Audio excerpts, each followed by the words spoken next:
Good morning all of you. Good morning students. So हम लोग आज स्टार्ट करने वाले हैं third semester BEd pedagogy of mathematics subject. तो हम लोग कुछ क्वेश्चंस डिस्कस करेंगे ताकि आप लोग को थोड़ा आइडिया आ जाए कैसे आप लोग को लिखना है।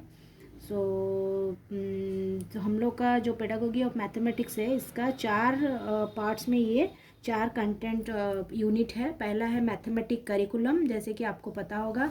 देन है language and aesthetic sense of mathematics.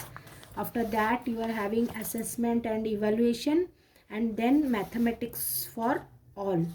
So and last so I'm sorry, and last another unit is there, that is your professional development in mathematics teacher. Okay, so आज हम लोग क्या करेंगे, सिंस हम लोग का आप लोग का एग्ज़ाम नज़दीक आ रहा है तो हम आप लोग डिटेल्स में बुक से पढ़ सकते हैं. मैं कुछ क्वेश्चंस आपको डिस्कशन कराऊंगी ताकि आपको आइडिया हो जाए कि हम लोग का क्या क्या पढ़ना है, एग्ज़ाम के लिए कैसे प्रिपेयर करना है. ओके, सो हम लोग कुछ क्वेश्चंस अभी देखेंगे.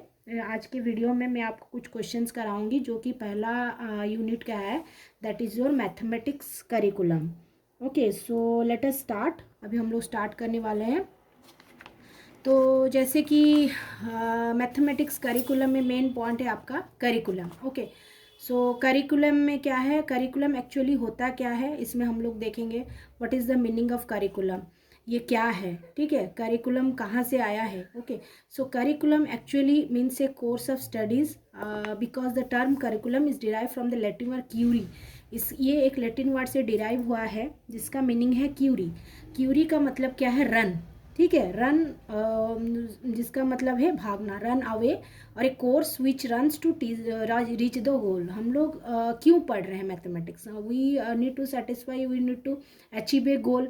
तो हम लोग को क्या रूल सेट करना है, क्या करिकुलम सेट करना है ताकि हम लोग रन अवे करके अपने गोल्स को अचीव कर पाए. ठीक है, that is your curriculum. Curriculum का मतलब क्या है, it is derive from the Latin word curie which means run और to reach to the goal.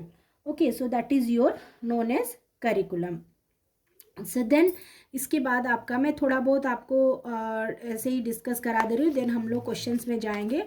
So then आपका है कैरेक्टरिस्टिक्स ऑफ करिकुलम. करिकुलम का क्या क्या कैरेक्टरिस्टिक होना चाहिए. सो बिफोर दैट हम लोग का क्या है, कुछ डेफिनेशन दिया गया है जो कि प्रोफाउंड पर्सन्स थे उनसे कुछ डेफिनेशन दिया गया है, जैसे कि Albert T A and Albert T ई. ये क्या डेफिनेशन दिए हैं करिकुलम का, वो बोले हैं curriculum is all the activities sponsored by the school to the student for fulfilling its objective. तो इसको अगर हम लोग डिवाइड करेंगे, so this sentence actually this definition we can divide into three parts. First part is curriculum is the activities, so you have to take this point, that is it is the activities. Then second part is sponsored by the school. तो ये school sponsor कर रहा है या फिर school design कर रहा है, व्हाट आर द एक्टिविटीज़. क्यों, क्योंकि हम लोग को अपना ऑब्जेक्टिव फुलफिल करना है. So Albert T A and Albert T E define curriculum. It is the activities, all the activities, first part is sponsored by the school for what, for achieving or fulfilling its objective. Okay, so this is your definition of curriculum given by Albert T A and Albert T ई. तो मैं ऐसा कुछ definition बताऊंगी जैसे कि आपको याद रहे और आप लोग लिख सके. बुक में बहुत सारा डेफिनेशन आपका दिया गया है. ओके, सो जैसे कि अभी नेक्स्ट है H Robert Beck and W Walter Cook. ये कुछ डेफिनेशन दिए हैं. ये जो दो पर्सन्स हैं Robert Beck and Walter Cook, ये जो डेफिनेशन दिए हैं उसको भी हम लोग देखते हैं. So what is the definition given by Robert Beck and Walter Cook. The definition is that curriculum is the sum of educational experiences that the children have in the school. तो ये क्या है एक्चुअली, एक बच्चा जो school जाता है सो वो स्कूल में कुछ पढ़ता है, कुछ गेन करता है. ही इज़ और she is achieving some goal, he is having some experience. जब हम लोग 1 से 10 या 12 तक एक स्कूल में अपना एजुकेशन करते हैं, at that point we are having some experience. Okay, so that experience come from what, curriculum. जैसे हम लोग बोलते हैं एक्स्ट्रा करिकुलर एक्टिविटीज़ और दैट. सो ऐसे ही हम लोग जब स्कूलिंग में अपना टाइम देते हैं 1 से 12 तक, तो अपना यूज़ करते हैं, कुछ एक्सपीरियंस यूज़ करते हैं. तो वो जो एक्सपीरियंस एजुकेशनल एक्सपीरियंस है वो कहाँ से आया है, that is the from curriculum. So what is that, curriculum is the sum of educational experience that the children have in the school. वो बोले हैं जब children school जाते हैं उनका all total experience that they are gaining in their school career, that is the sum, and that sum is known as curriculum. Okay, so this is another definition that is given by Robert Beck and Walter Cook. Curriculum is the sum of all the educational experience that the children have in the school. Okay, so next we will move to the next definition that is given by Cunningham and P. Samuel. Okay, Cunningham क्या बोले हैं, curriculum क्या है, वो curriculum को define किए हैं tool. Okay, so what is this? This is the tool. The curriculum is the tool in the hand of the artist. Artist यहाँ पे कौन है, देखिए हम लोग जब पढ़ रहे हैं, so no doubt we are now learning this mathematics, pedagogy of mathematics. Okay, so suppose we are taking mathematics, or suppose a teacher is there, and that teacher, mathematics teacher, is known as the artist, and the pupil mold his material, and pupil को क्या बोलते हैं, जो कि student है वो है material. तो आर्टिस्ट और मटेरियल यूज़ करके सपोज हम लोग एक आर्ट बना रहे हैं, so what we are using our art pencils और ड्राइंग बुक और whatever we are using और colour pencil, then we are drawing something. So ये जो टीचर हैं वो क्या है, mathematics teacher, he is the artist and the material is nothing but the pupil or the students according to his ideas in the school. तो अभी हम लोग इसको डिफाइन कर रहे हैं, पूरा डिफाइन करेंगे. So here curriculum is define as the tool. ये एक टूल है जो कौन यूज कर रहे हैं, टीचर यूज करेंगे. Who is the teacher, teacher is the explain is the define as the artist. Okay, so curriculum is the tool in the hand of artist to mold his material. To mold his material means the student according to his ideas in his studio. तो देखिए जैसे artist कहाँ जाते हैं, उनको material चाहिए plus उनका वो जो क्वालिटी है वो कहाँ दिखाते हैं, स्टूडियो पे. तो studio means that is nothing but your school. So वो क्या किए हैं Cunningham, he compare the artist with the teacher, the studio with the school and the student with the material. Okay, तो वो बोले हैं कि ये एक टूल है जिसमें एक आर्टिस्ट या फिर एक टीचर क्या करते हैं, अपने मटेरियल यूज़ करते हैं. मटेरियल को कैसे यूज़ करते हैं, मटेरियल मीन्स हम लोग को स्टूडेंट्स को कैसे पढ़ाते हैं. तो he is following some objectives, that objectives are that is nothing but your curriculum ideas. Okay, so वो आइडियाज़ को लेके वो अपने स्कूल में बच्चों को पढ़ाते हैं. तो curriculum is the tool in the hand of the artist that molds his material according to his ideas in the studio. This is the definition given by Cunningham. Okay, so next बहुत सारा definition ऐसे book में है. सो मैं आपको important definition कुछ बता दी हूँ. सो आई थिंक आप लोग को समझ में आया होगा. So next we will move to the characteristic of curriculum. Okay, so अभी हम लोग देखेंगे करिकुलम का कैरेक्टरिस्टिक क्या है.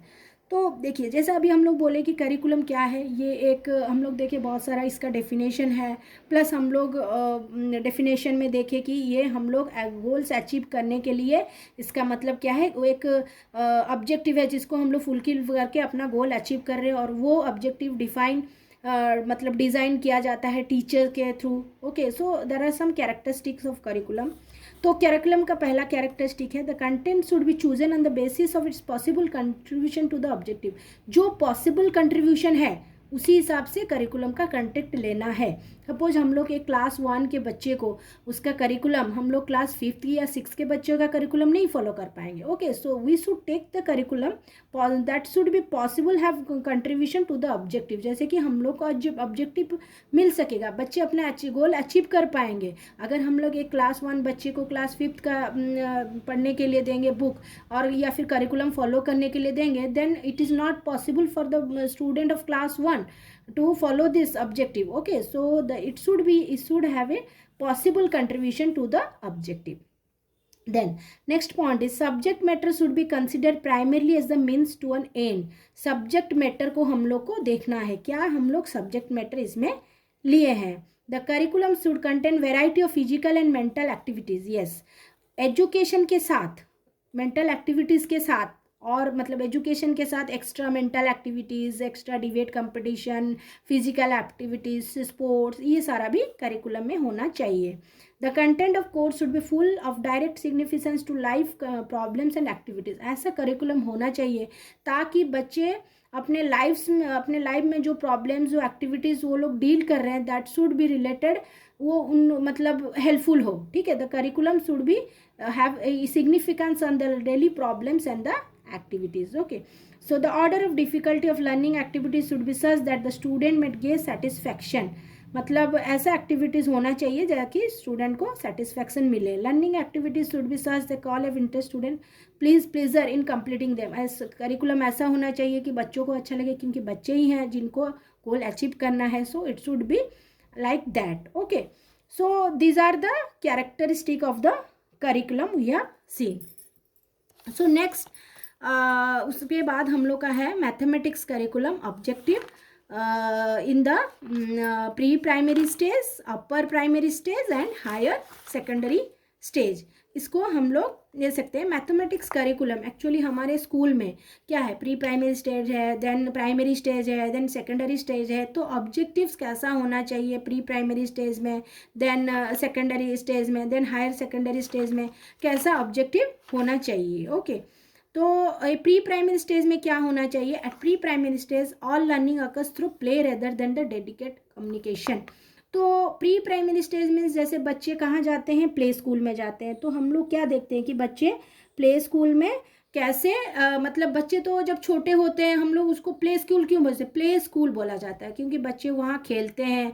मतलब अपना जो टाइम है उसको ज़्यादा प्ले में यूज़ करते हैं, गेम्स में यूज़ करते हैं, और उसी गेम्स के साथ वो अपना पढ़ाई भी कवर करते हैं. सो जैसे कि उनको कुछ गेम्स दिया गया है जिसमें कुछ लॉजिक अपना ब्रेन यूज़ करने का गेम उनको दिया गया है. So that means they are also learning and on the side ways they were playing, because वो तो बहुत छोटे बच्चे होते हैं, उनको खेलना ही ज़्यादा पसंद रहता है. So at pre primary stage ज़्यादा करिकुलम किस में होना चाहिए, through play rather than the didactic communication. Okay, rote learning मतलब रटना, number sequence. Children need to learn and understand in the content of small set, word games, counting, ये सारा होना चाहिए. जैसे कि रोट लर्निंग, रटना नहीं होना चाहिए. This is the second point. Simple comparison and classification along the dimension. At simple comparison different shapes दिखाना है, ट्रायंगल, रेक्टेंगल, बॉल, स्क्वायर, ये सब दिखा के उनको मतलब प्रैक्टिकली उनको दिखा के हम लोग को एनकरेज करना है, उनको मोटिवेट करना है. Encouraging children to use language freely express one thoughts and emotion. मतलब वो कुछ राइम्स, जैसे हम लोग राइम्स बोलते हैं, राइम्स यूज़ करते हैं, वैसे ही तो हम लोग मैथमेटिक्स में तो राइम्स नहीं ले सकेंगे. We are taking some shapes, counting, this we are using. तो मैथमेटिक्स करिकुलम में पहला प्री प्राइमरी स्टेज में हमारा ऑब्जेक्टिव क्या है, there should be encouraged in play rather than the teaching. Okay, and rote learning नहीं होना चाहिए. रोट लर्निंग के बदले हम लोग को नंबर सीक्वेंस उनको खेलने के लिए मतलब प्रैक्टिस कराना है. Then small sets, word games, counting, ये सारा कराना है. सो ये सारा रहा आपका प्री प्राइमरी स्टेज में. So most important thing in the pre primary stage is that at the pre primary stage the learning through play rather than the didactic communication. Rote learning should not be there. There should be number sequence. Children learn to learn, understand, and simple. We should give them simple word games, counting. ये सारा होना चाहिए. Okay, so then encouraging children to use language to freely express one thoughts and emotion rather than predetermined ways, extremely important at the later stage. तो हम लोग को क्या करना, ये ध्यान देना है कि प्री प्राइमरी स्टेज में ये सारा होना चाहिए. ठीक है. So then having children develop a positive attitude towards mathematics primary important if not more as cognitive concept. मतलब उनका ब्रेन को डेवलप करना है. कॉग्निटिव मीन्स थिंकिंग पावर उनका डेवलप करना है. Puzzles, then stories help in developing positive attitude. It is important to note that mathematics is not just arithmetic. ठीक है, ऐसा नहीं है कि मैथमेटिक्स सिर्फ एरिथमेटिक है. Beside numbers and number operation due importance must be given to shapes, spatial patterns, measurement and data handling. Okay, तो ऐसा नहीं कि हम लोग मैथ में समझते हैं एरिथमेटिक, एडिशन, सब्सट्रैक्शन, अलजेब्रा, ये सारा समझते हैं. मैथमेटिक्स ये भी होता है. मैथमेटिक्स क्या होता है, पैटर्न्स देखना, मेजरमेंट करना. जैसे कि छोटे बच्चों को स्केल दिया जाता है, बोला जाता है क्लास 1 के बच्चों को ये स्केल में वी आर हैविंग 15 सेंटीमीटर दिया. फिर हम लोग को बोला जाता है 1 हैंड स्पैन कितना है, ठीक है, 4 आर्म कितना है मेजरमेंट. सो ये सारा बच्चों को क्या मतलब कुछ प्रैक्टिकली दिखा के हम लोग को समझाना है ताकि बच्चे अपना कॉग्निटिव स्किल को बढ़ा सकें. Okay, so this is your objective at pre primary stage. Then we will move to upper primary stage. तो अपर प्राइमरी स्टेज में भी कुछ ऑब्जेक्टिव है, जैसे कि यहाँ पे the most important point is the student get the first test of power of mathematics through application of power concept through previous learning experience. यहाँ पे अभी बच्चे test of power of mathematics feel करना स्टार्ट करेंगे। अब तक उनको पता नहीं है कि मैथमेटिक्स क्या है, अब तक तो वो खेल कूद के आए, तो उनको पता नहीं है कि मैथमेटिक्स क्या है। बट अपर प्राइमरी स्टेज में उनको अभी test of power of mathematics पता चल रहा है, ठीक है। स्टूडेंट को algebraic notations use in solving problems, then data handling, representation, data interpretation, ये सारा अपर प्राइमरी स्टेज में उनको बोला जाता है, ठीक है। At the secondary stage student begin to perceive the structure of mathematics as the discipline. अभी हम लोग बोलते हैं आप सुबह उठ के मैथ्स पढ़िए, जैसे हम लोग बच्चों को बोलते हैं सुबह अगर हम लोग एक काल में वाइट एनवायरनमेंट में पढ़ेंगे तो मैथ्स अच्छा होता है, तो डिसिप्लिन वे में हम लोग मैथ्स को पढ़ना चाहिए। सो अभी उनके दिमाग में क्या जाना है कि mathematics is as a discipline. Okay, they become familiar with the characteristic of mathematical communication, terms, concept, proposition, justifying proof, ये सारा वो करेंगे, ठीक है। So this should be present in the upper primary stage. Upper primary stage में जैसे मैं बताइए आपको कि पहला चीज़ है कि they introduce to the first test of the power of mathematics. अभी उनको algebraic notation, problems, data interpretation, mathematics should be taken as a discipline. Then they carefully define the terms and concepts, symbols, ये सारा अपर primary stage में curriculum होना चाहिए। अब मैं ये समझ रही हूँ कि आप लोग को, ये सोच रहे हो आप लोग को ये दोनों समझ में आ गया होगा, ठीक है। सो अगर नहीं आया है then you watch the video for 1 or 2 times more, then ये आपको अच्छे से समझ में आ जाएगा। Okay, so this is your curriculum, objective of curriculum at your pre primary and upper primary. So then we will move to higher secondary stage. अभी higher secondary stage में क्या करिकुलम होना चाहिए। ओके, सो तो मेजर ऑब्जेक्टिव अभी हम लोग देखेंगे। हायर सेकेंडरी में हम लोग का ये पहला pre primary, then upper primary. Pre primary हम लोग देखें कि बच्चों को खेलने के लिए ज़्यादा इंपॉर्टेंस देना चाहिए रेदर देन टीचिंग। देन हम लोग खेल खेल में ही बच्चों को समझाना है, शेप्स, काउंटिंग, ये सारा सिखाना है। देन अपर प्राइमरी में हम लोग को मैथमेटिक्स का फील बच्चों में लाना है, जैसे कि उनको डेटा इंटरप्रिटेशन, देन उनको हम लोग data handling, representation, measurement, skills, proof, ये कंसेप्ट, ये सारा उनको समझाना है।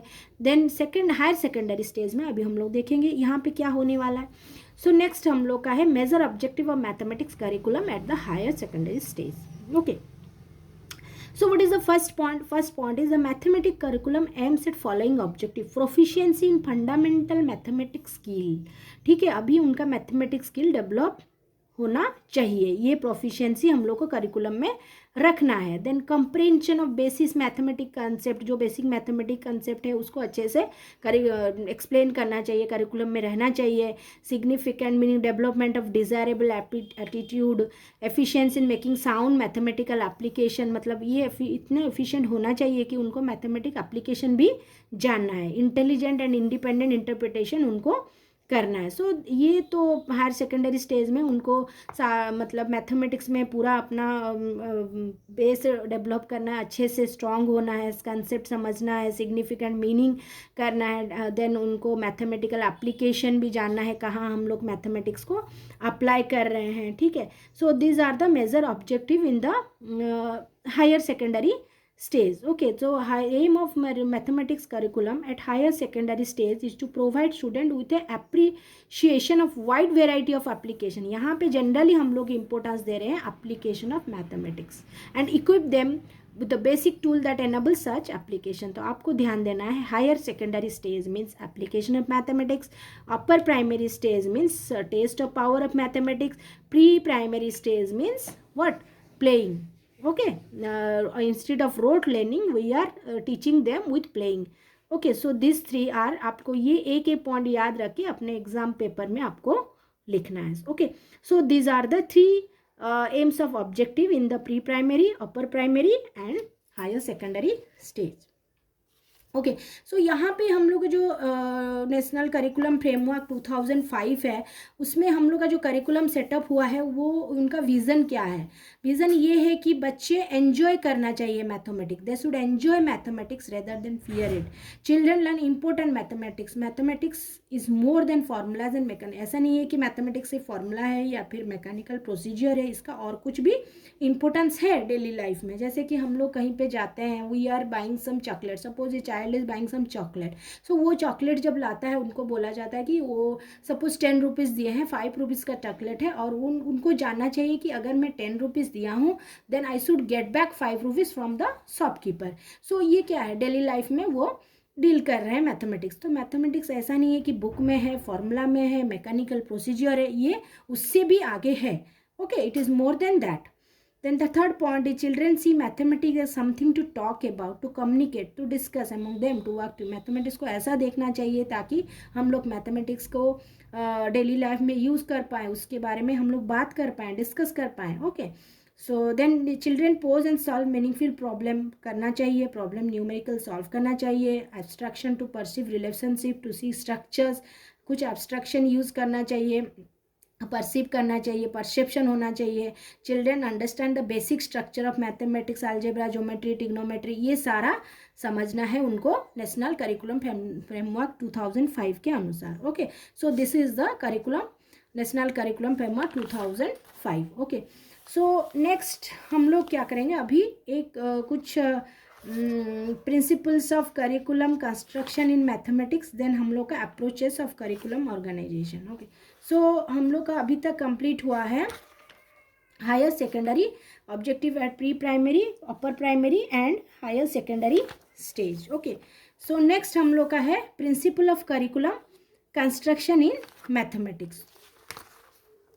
ओके, सो अभी हम लोग देखेंगे principal of curriculum construction in mathematics. तो प्रिंसिपल क्या होना चाहिए करिकुलम कंस्ट्रक्शन का। सो पहला प्रिंसिपल है principle of utility, then principle of disciplinary values, then use of higher education, child centredness, integration of theory with practice, flexibility. Okay, तो अगर हम लोग डिवाइड करेंगे देन कम्युनिटी सेंटर्डनेस, हम लोग का क्या प्रिंसिपल होना चाहिए मैथमेटिक्स करिकुलम कंस्ट्रक्शन में। तो पहला चीज़ क्या है, प्रिंसिपल ऑफ यूटिलिटी। जब हम लोग करिकुलम डिज़ाइन कर रहे हैं, हम लोग को क्या क्या पॉइंट देखना है, क्या क्या प्रिंसिपल्स हम लोग को फॉलो करना है। इसका मतलब यही है कि प्रिंसिपल ऑफ करिकुलम कंस्ट्रक्शन में जब हम लोग करिकुलम बनाने जा रहे हैं, so we should follow some what principles to build up this curriculum. हम लोग को कुछ प्रिंसिपल्स फॉलो करना है इसको करिकुलम बनाने से पहले। तो क्या क्या प्रिंसिपल फॉलो करना है, पहला है principle of utility. Utility means use. तो हम लोग को देखना है कि हम लोग जो करिकुलम बना रहे हैं वो कैसा हेल्पफुल है डे टू डे लाइफ में, कैसे हम लोग को अदर सब्जेक्ट लर्न करने में हेल्पफुल है। Okay, providing good number of vocational training, मतलब जैसे कि अगर हम लोग पढ़ रहे हैं मैथमेटिक्स तो हम लोग को फ्यूचर में, वोकेशनल मीन्स हम लोग का कैरियर प्लानिंग, हम लोग को कहीं पे जॉब कर रहे हैं या कुछ कर रहे हैं, हम लोग को उसमें कैसे हेल्पफुल है। Then helpful in proper understanding and advancement of culture of civilisation, जैसे कि culture one's culture and civilisation को कैसे डेवलप करना है। तो ये सारा जा रहा है आपका प्रिंसिपल ऑफ यूटिलिटी में। सो आपको कुछ पॉइंट्स इसमें लिखना है। तो पहला है प्रिंसिपल ऑफ यूटिलिटी। तो प्रिंसिपल ऑफ यूटिलिटी में help in day to day life, कैसे अदर सब्जेक्ट को हेल्पफुल करता है लर्निंग में। Then helpful in providing, then helpful in progress of one's culture and civilisation. Aesthetic and artistic value क्या होना चाहिए, आर्टिस्टिक वैल्यू क्या है, मैथमेटिक्स हम लोग को पढ़ने से क्या हो रहा है, that's also one should deal with. Then scientific and technological progress में क्या यूटिलिटी है। So this is your principle of utility. ये सारा होना चाहिए जब हम लोग करिकुलम डिज़ाइन कर रहे हैं। हम लोग को ये प्रिंसिपल ध्यान में रखना है कि इसका यूज़ क्या है, इसका यूटिलिटी क्या है। ओके, सो देन हम लोग जा रहे हैं नेक्स्ट पॉइंट में, that is your principle of disciplinary values.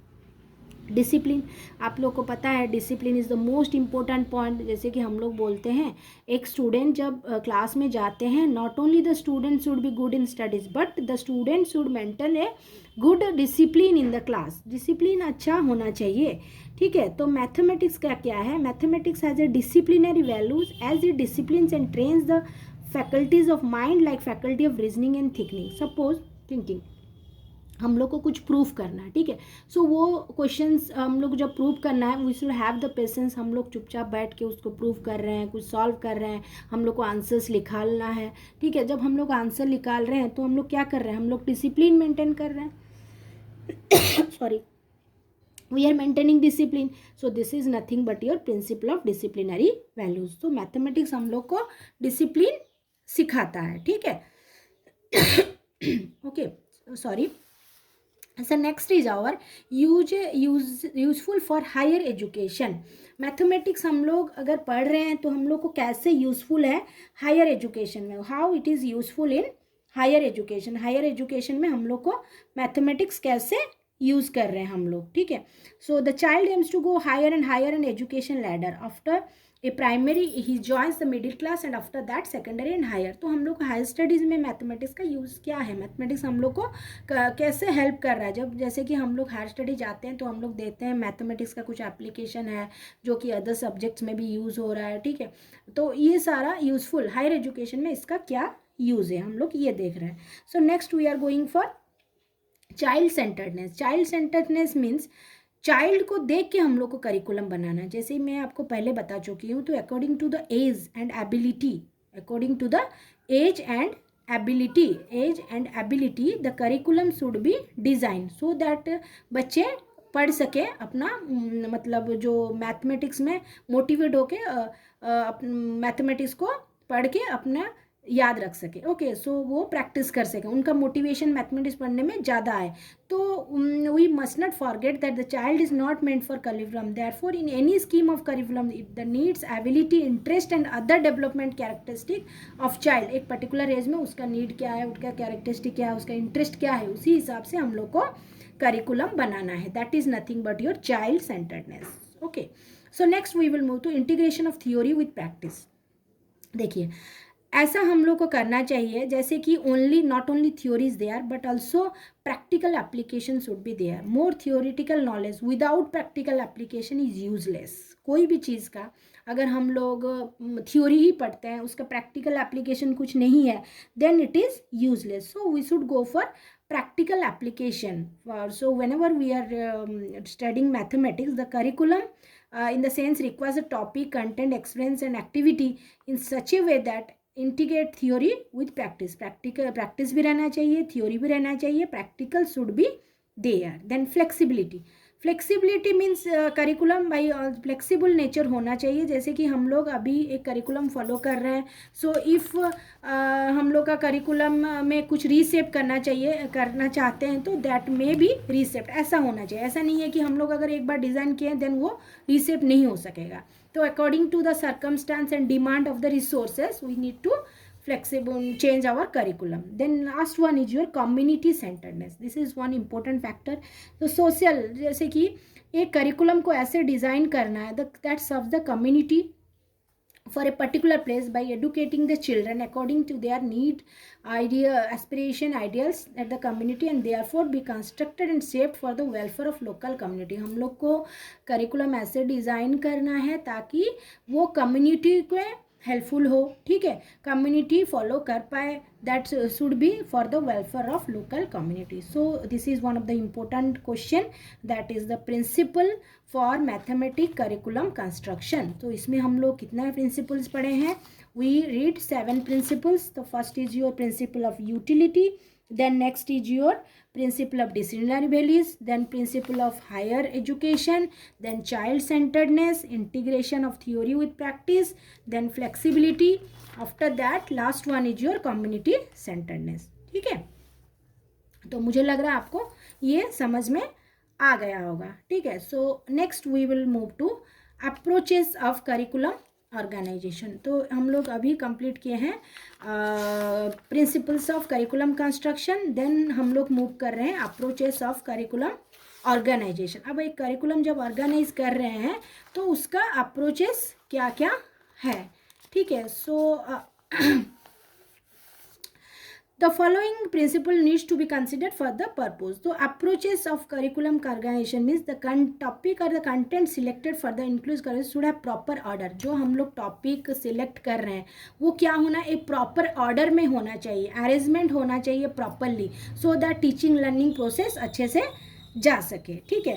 सो अगर हम लोग अप्रोचेस देखेंगे, जब हम लोग करिकुलम ऑर्गेनाइज कर रहे हैं उसको क्या क्या अप्रोच होना चाहिए. The principal of logical and psychological order, then principle of activity, then the criterion of difficulty, principle of correlation, principle of topical arrangement, principle of concentric arrangement, then principle of spiral arrangement. Okay, so ये thing होना चाहिए for the approaches of curriculum organisation.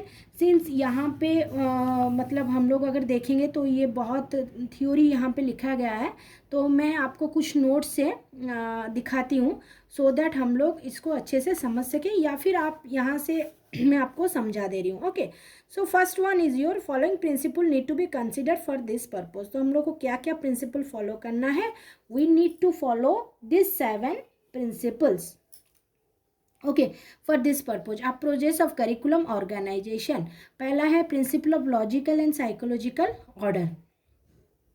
तो logical और psychological हम लोग को बच्चे logically भी मतलब समझ पाएँ, साइकोलॉजिकली भी उनका मतलब दिमाग ऐसा रहना चाहिए ताकि वो अच्छे से करिकुलम को फॉलो कर पाएँ. So that is your principle of logical and psychological order. Then next is your principle of activity. जैसे कि प्रिंसिपल ऑफ एक्टिविटी में चिल्ड्रन क्या करते हैं, मतलब सिर्फ पढ़ के रट के याद नहीं रख पाते हैं, तो हम लोग को क्या बोला जाता है कि बच्चों को कुछ एक्टिविटी कराएं ताकि बच्चे उन पे लर्न करें और एंजॉय भी करें. So that is your principle of activity. Then criterion of difficulty. Criterion of difficulty इसका मतलब क्या है, हम लोग को ऐसे देना है जैसे कि हम लोग जब पहला चैप्टर पढ़ते हैं मैथमेटिक्स में, हम लोग पढ़ते हैं क्या हम लोग का नंबर सिस्टम पढ़ते हैं, नंबर्स पढ़ते हैं. फिर हम लोग सपोज़ एक सिंपल सा करिकुलम मैं आपको बताती हूँ. सपोज़ क्लास 1 बच्चे को हम लोग क्या देखते हैं कि वो लोग नंबर वर्ड्स में लिखना जानते हैं या नहीं, नंबर फिगर में लिखना जानते हैं या नहीं. इसके बाद हम लोग उनको number ascending order, descending order ये समझाते हैं. Then we are teaching them what addition, subtraction, then after that multiplication, then finally when they are moving to class 2 we are giving them division. so addition subtraction क्या होता है, जिसमें addition suppose जिसमें carry नहीं होता है, then next addition थोड़ा सा complex देते हैं जिसमें carry रहता है. similarly for subtraction also with borrow and without borrow. so ये क्या है, principle of criterion for difficulty. तो हम लोग क्या करते हैं, ईजी से डिफ़िकल्टी को मूव करते हैं. देन प्रिंसिपल ऑफ को रिलेशन. को रिलेशन मीन्स हम लोग जो भी करिकुलम है मैथमेटिक्स में दैट शुड बी को related with the other subject. Okay, या फिर अदर कंटेंट, जैसे कि हम लोग को रिलेट कर पाएंगे with life activities, with teaching of other subject, with other branches of mathematics, जैसे कि अलजेब्रा, ट्रिग्नोमेट्री, अरिथमेटिक, इसमें क्या रिलेशंस है. Okay, so this is nothing but your principle of correlation. Then principle of topical arrangement. Topical arrangement क्या होता है, it is the based on the unit of topic complete exhaustion of. It means topic 1 started should be completely adjusted in the same class. In doing so entire topic portion easily very difficult as well as difficult should be completed at same stage. The method has many drawback. ये क्या है, ये एक ऐसा है जिसमें कि कुछ ड्रॉबैक भी है. टॉपिकल अरेंजमेंट मीन्स इसमें बोला जा रहा है इस करिकुलम में कि हम लोग अगर कुछ भी टॉपिक स्टार्ट कर रहे हैं, okay, then we should complete that in the same class, ताकि हम लोग को क्या हो मतलब वो कंप्लीट हो जाए, डीजी डिफ़िकल्टी दोनों एक ही टाइम में. बट इसमें कुछ मेरिट भी है, कुछ डीमेरिट्स भी है. मेरिट क्या है कि complete whole unit easily complete हो पाया. Then less number of units in syllabus, it will easy to complete the syllabus. Syllabus जल्दी खत्म हो गया. बट डीमेरिट क्या है, there are number of demerits in this case. Okay, what are the demerits? In every topic there will be easy as well as difficult portion which is highly unpsychological view of people. तो बच्चों को थोड़ा समझने में क्या हो जाए अपना एबिलिटी, क्योंकि सारे बच्चे तो टैलेंटेड नहीं होते हैं, सारे बच्चों का तो पावर विल पावर सेम नहीं होता है, तो ये डिफ़िकल्ट होता है बच्चों को समझने के लिए. Then lengthy unit takes 2 to 3 months for completion which lead to develop fatigue in the people. Okay, तो ये है कि अगर लेंदी यूनिट है 2 to 3 months अगर लग जा रहा है, तो ये क्या है, एक ही बार हम लोग जल्दी जल्दी पढ़ा देंगे तो बच्चों में बोरिंग नेचर आ जाता है. As a people learn the topic for only 1 year, after few year they may get the topic. Retention of knowledge is not possible. अगर हम लोग एक ही बार पढ़ा के छोड़ देना और बहुत दिन बाद हम लोग जब उसको एग्जाम के लिए प्रिपेयर करा रहे हैं, then the retention of the topic is very difficult. So this are the thing that we are seeing in the topical arrangement. Then principle of concentric arrangement, avoid this method, ये method use किया गया इस method को avoid करने के लिए. इसका disadvantage को कवर करने के लिए हम लोग कंसेंट्रिक अरेंजमेंट लिए. इसमें क्या किया, हम लोग टॉपिक को डिवाइड किए सब यूनिट्स में, देन हम लोग उसको इजी से डिफिकल्ट को लेके पढ़े. That is your principle of concentric arrangement. Okay, so next is your principle of, last one is your principle of spiral arrangement. Okay, तो स्पाइरल अरेंजमेंट क्या है, this is almost similar to concentric method, but the only difference is that the concentric method, the gap between two consecutive subunit is 1 year, where the spiral it will be 3 to 4 months. जब हम लोग सब unit कुछ पढ़ा रहे, इसका क्या gap क्या होता है, मिनिमम 1 year रहता है. बट इसमें क्या है, स्पाइरल में the gap is only 3 to 4 months. All other things are same. जैसे कि आप यहाँ पे देखिए कंसेंट्रिक में, जैसे कि 6, 7, 8, 9, 10 आपको ये सर्कल दिखाई दे रहा है, तो एग्जाम में आप ये बना सकते हैं. तो 6 का करिकुलम, देन 7 का, देन 8 का, देन 9 का, 10 का, तो ये यूनिट हम लोग 1 year गैप में डिफाइन किए हैं. बट यहाँ पे क्या है, ये 3 to 4 month में डिफाइन हुआ है, तो ये ज़्यादा स्पाइरल हो जा रहा है. So that is why it is known as spiral arrangement. Okay, so I hope आप लोग को आज के वीडियो में यहाँ तक समझ में आ गया होगा up to approaches of curriculum organisation. तो from the in the next video we will start with curriculum and syllabus. Syllabus और करिकुलम के बीच में डिफरेंस क्या है, how to define a curriculum, how to define a syllabus. क्योंकि curriculum तो already हम लोग को पता है.